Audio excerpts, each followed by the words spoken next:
أعوذ بالله من الشيطان الرجيم بسم الله الرحمن الرحيم إن الله وملائكته يصلون على النبي يا أيها الذين آمنوا صلوا عليه وسلموا تسليما. Bismillahirrahmanirrahim. Assalamualaikum warahmatullahi wabarakatuh. Nabi adalah orang yang paling berjasa dalam kehidupan kita, teman-teman. Lebih daripada jasa seorang ibu kepada anaknya, lebih daripada jasa seorang ayah kepada putra-putrinya, lebih daripada jasa seorang suami yang mencari nafkah siang dan malam kepada istrinya, lebih daripada jasa seorang istri yang setia untuk memenuhi semua kebutuhan suaminya, lebih daripada jasa seorang guru kepada muridnya walaupun guru itu tidak menuntut balasan apa-apa. Lebih dari siapapun dalam kehidupan kita, orang yang paling berjasa bagi seorang muslim, bagi seorang mukmin adalah Rasulullah Sallallahu Alaihi Wasallam. Kenapa? Seandainya seorang ibu pernah melahirkan kita dengan segala macam pengorbanan beliau, Nabi pernah berkorban untuk kita sehingga kita menjadi seorang muslim, sehingga kita mengenal akidah, kita mengenal kebenaran, kita mengenal jalan Allah Subhanahu wa taala. Nabi yang memperkenalkan kita kepada Allah. Kalau bukan Nabi Sallallahu Alaihi Wasallam, mungkin sekarang kita termasuk orang-orang yang merugi karena kesesatan kita. Kalau ayah kita pernah menafkahi kita siang dan malam mencari rezeki untuk kita, menghidupi kita, Nabi Sallallahu Alaihi Wasallam yang memudahkan urusan kita di dunia dan di akhirat. Orang tua kita di akhirat tidak akan bisa menolong kita. Mereka akan sibuk dengan urusannya masing-masing. Sebagaimana firman Allah, Yauma yafirrul mar'u min akhihi wa ummihi wa abihi wa sahibatihi wa banih. Hari ketika seseorang lari dari saudaranya, dari ibunya atau ayahnya, dari pasangannya dan anak-anaknya. Semua orang pada hari itu sibuk sendiri-sendiri. Ayah kita nanti di padang mahsyar akan ninggalin kita. Ibu kita nanti di padang mahsyar akan ninggalin kita. Keluarga kita, pasangan yang kita cintai sehidup semati, nanti dia akan meninggalkan kita. Dan itu bukan sesuatu yang tercela, karena memang semua orang akan sibuk dan panik sendiri-sendiri. Termasuk kita juga akan meninggalkan siapapun di antara keluarga besar kita. Terus siapa orang yang satu-satunya akan menolong kita, membantu kita, yang sebetulnya dia sudah memiliki tiket masuk ke surga, tetapi dia tidak masuk ke surga demi menolong kita? Satu-satunya orang yang akan berdiri di padang mahsyar, mengangkat tangannya ke hadapan Allah, menghadap ke arsy mengatakan, Ya Rabbi, wahai Tuhanku, ummati, bagaimana keadaan umatku? Satu-satunya orang yang akan peduli kepada kita hari itu adalah Rasulullah Sallallahu Alaihi Wasallam. Makanya hari ini saya pengen ngajak kita semuanya untuk membiasakan satu habit, satu kebiasaan, yaitu habit berselawat kepada Nabi Sallallahu Alaihi Wasallam. Kenapa? Pertama, karena beliau adalah orang yang paling berjasa untuk kita.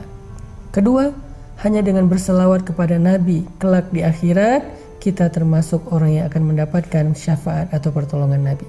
Hari ini saya mau membaca beberapa ayat atau hadis tentang keutamaan salawat kepada Nabi. Mungkin selama ini kita menganggap salawat kepada Nabi itu satu hal yang ringan, bahkan cenderung kita remehkan, kita anggap nggak terlalu penting, sehingga ketika nama Nabi disebutkan, kita nggak otomatis berselawat. Sekarang saya pengen bacain beberapa keutamaan salawat, supaya setelah ini kita jadi tahu salawat itu ternyata keren banget. Salawat itu ternyata agung banget. Salawat itu ternyata ibadah yang ringan, tapi pahalanya gede banget. Orang yang paling rugi adalah orang yang apabila disebutkan nama Nabi, tetapi dia tidak berselawat kepada Nabi. Bahkan Jibril marah dan benci kepada orang seperti itu. Dalam surat Al-Ahzab, Allah Subhanahu wa taala berfirman, sesungguhnya Allah dan malaikat berselawat kepada Nabi. Wahai orang-orang yang beriman, berselawatlah kalian kepadanya dan ucapkanlah salam penghormatan baginya. Apa pelajaran dari ayat ini? Ternyata kata para ulama, ada banyak sekali hikmah atau kebaikan yang tersimpan di dalam salawat. Yang pertama, Salawat kepada Nabi itu adalah perintah Allah Subhanahu wa taala. Hukumnya wajib. Ya ayyuhalladzina amanu sallu alaihi. Wahai orang-orang yang beriman, berselawatlah kalian kepada Nabi. Sama seperti Allah mengatakan wa aqimus shalah, dirikanlah salat, wa atuz zakah, dan tunaikanlah zakat. Sama seperti Allah mewajibkan dan memerintahkan kutiba alaikumus shiyam, wajib bagi kalian berpuasa. Sebagaimana Allah perintahkan ibadah-ibadah yang lain secara wajib, maka seperti itulah juga kedudukan dari salawat kepada Nabi, wajib bagi orang yang beriman. Perintah Allah. Dan tahukah kita, Allah tidak mewajibkan sesuatu kecuali di dalamnya ada kebaikan yang besar. Bahkan kata Nabi SAW dalam hadis qudsi, tidaklah seorang hamba mendekatkan dirinya kepadaku dengan sesuatu yang lebih aku sukai daripada apa yang aku wajibkan. Jadi kalau kita pengen mendekatkan diri kepada Allah dengan sesuatu, dekatkanlah diri kita dengan apa yang Allah wajibkan. Salah satunya, salawat kepada Nabi. Hukumnya wajib, sallu kata Allah, berselawatlah kepadanya. Yang kedua, salawat kepada Nabi itu adalah mengikuti Allah dan malaikat. Jadi ketika kita berselawat kepada Nabi, itu bukan hanya kita sendiri yang berselawat, Allah dan malaikat aja berselawat kepada Nabi. Jadi kalau ada seseorang yang mengatakan Muhammad, Allah waktu itu, malaikat waktu yang sama menyampaikan salawat kepada Nabi Muhammad. Kenapa kita enggak? Padahal Allah yang memiliki alam semesta, Allah yang menciptakan Rasulullah SAW. Tapi Allah dan malaikat berselawat kepada Nabi ketika nama Nabi disebutkan. Terus siapa kita untuk tidak berselawat kepada beliau? Sehingga siapa yang berselawat kepada Nabi saat mendengar nama Nabi disebutkan, berarti dia telah mengikuti Allah dan para malaikat. Masuk dalam satu kebaikan yang Allah sendiri melakukannya. Ini luar biasa ya. Biasanya Allah kalau nyuruh kita melakukan satu kebaikan, Allah tidak melakukan kebaikan itu karena Allah Maha Kuasa. Malaikat tidak melakukan kebaikan itu karena Allah tidak perintahkan kepada malaikat. Biasanya Allah kalau nyuruh kita melakukan satu ibadah, hanya kita sendiri yang melakukannya, sedangkan Allah menilai ibadah kita. Tapi kali ini Allah terlibat di dalam ibadah yang sama. Walaupun Allah tidak beribadah, tetapi Allah melakukan kebaikan itu. Allah menyuruh kita berselawat, Allah sendiri berselawat untuk Nabi. Walaupun berbeda salawat kita dengan salawat Allah. Salawat kita adalah mendoakan Nabi dalam kebaikan. Salawat Allah kepada Nabi adalah memuji Nabi dengan kebaikan. Tetapi sama-sama salawat. Ini istimewanya salawat. Jadi siapapun yang bersalawat kepada Nabi, berarti dia sedang bersalawat bersama Allah dan para malaikat. Yang ketiga, kata Nabi, man shalla alayya salatan wahidah, sallallahu alaihi ashran. Siapa yang berselawat untukku satu kali, Allah yang akan berselawat untuknya 10 kali. Bukankah kita merasa cemburu karena Nabi mendapatkan salawat dari Allah dan kita berharap mendapatkan kebaikan yang sama? Allah selalu berselawat untuk Nabi, malaikat berselawat untuk Nabi. Terus kita gimana? Ternyata kita juga bisa dapat salawat dari Allah. Caranya berselawatlah kepada Nabi. Bahkan sekali kita berselawat untuk Nabi, Allah berselawat untuk kita 10 kali.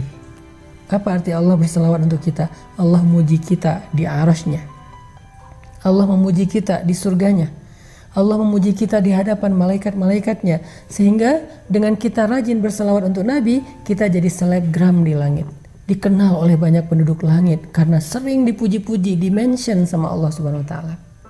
Yang keempat, Nabi SAW bersabda, man shalla alayya salatan sallallahu alaihi 10 salawatin wa huttat anhu 10 khatayatin wa rufi'at lahu 10 darajatin. Siapa yang berselawat kepadaku 1 kali, maka Allah akan berselawat untuknya 10 kali. Allah memuji dia 10 kali. Lalu dihapuskan darinya 10 kesalahan dan ditinggikan baginya 10 tingkatan. Kita tahu berapa jumlah tingkatan surga? Jumlah tingkatan surga sebanyak ayat Al-Quran di dalam mushaf Al-Quran. Maka siapa yang berselawat kepada Nabi 1 kali, Allah angkat derajatnya di dalam surga 10 tingkatan. Allah hapuskan baginya 10 kesalahan. Luar biasa salawat ini. Padahal cuma ngomong sallallahu alaihi wasallam. Padahal cuma ngomong Allahumma sholli ala Sayyidina Muhammad. Tetapi ternyata kalimat yang ringan sekali itu, yang kita ucapkan mungkin kurang dari 10 detik, tapi bisa mendapatkan kebaikan yang luar biasa. Yang kelima, Nabi SAW bersabda, kullu du'ain yud'allahu azza wa jalla bih mahjubun anis sama hatta yusalla ala Muhammad. semua doa yang dipintakan kepada Allah Subhanahu wa taala akan terhijab, akan terhalang dari Allah Subhanahu wa taala sampai dia berselawat kepada Nabi Muhammad sallallahu alaihi wasallam. Jadi kalau kita pengen doa kita nggak ada hijab, nggak ada penghalang, nggak disconnect, nggak di reject, berselawatlah kepada Nabi di awal atau di akhir doa kita. Pokoknya setiap kali kita berdoa, salawat. Insya Allah doa kita nggak ada hijab, pasti diijabah oleh Allah Subhanahu wa ta'ala. Dan yang terakhir, tahukah kita ketika kita bersalawat kepada Nabi, ternyata Allah Subhanahu wa ta'ala akan menyampaikan salawat kita kepada beliau dan beliau akan membalas salawat kita dengan salam yang sama. Mau dapat salam dari Nabi, mau dibalas salam sama Nabi sallallahu alaihi wasallam secara personal, berselawatlah kepada beliau. Sehingga ketika kita mengatakan Allahumma sholli ala sayyidina Muhammad, ketika kita mendengar nama Nabi disebutkan, kita bilang sallallahu alaihi wasallam, Nabi akan menjawab salawat kita. Nabi akan membalas salam kita, sehingga kita termasuk orang yang sering saling memberi salam dengan Nabi sallallahu alaihi wasallam. Mudah-mudahan sejak hari ini kita akan dawamkan salawat setiap kali kita mendengar nama Nabi disebutkan, atau kita bersalawat di waktu-waktu kapanpun kita mau, sehingga Allah Subhanahu wa ta'ala berikan kepada kita semua kebaikan yang ada dan terkandung di dalam salawat. Jadi hari ini kita jadi tahu ternyata salawat itu bukan amalan biasa, tetapi termasuk di antara ibadah yang ringan tapi pahalanya luar biasa di sisi Allah Subhanahu wa ta'ala. Barakallahu fikum.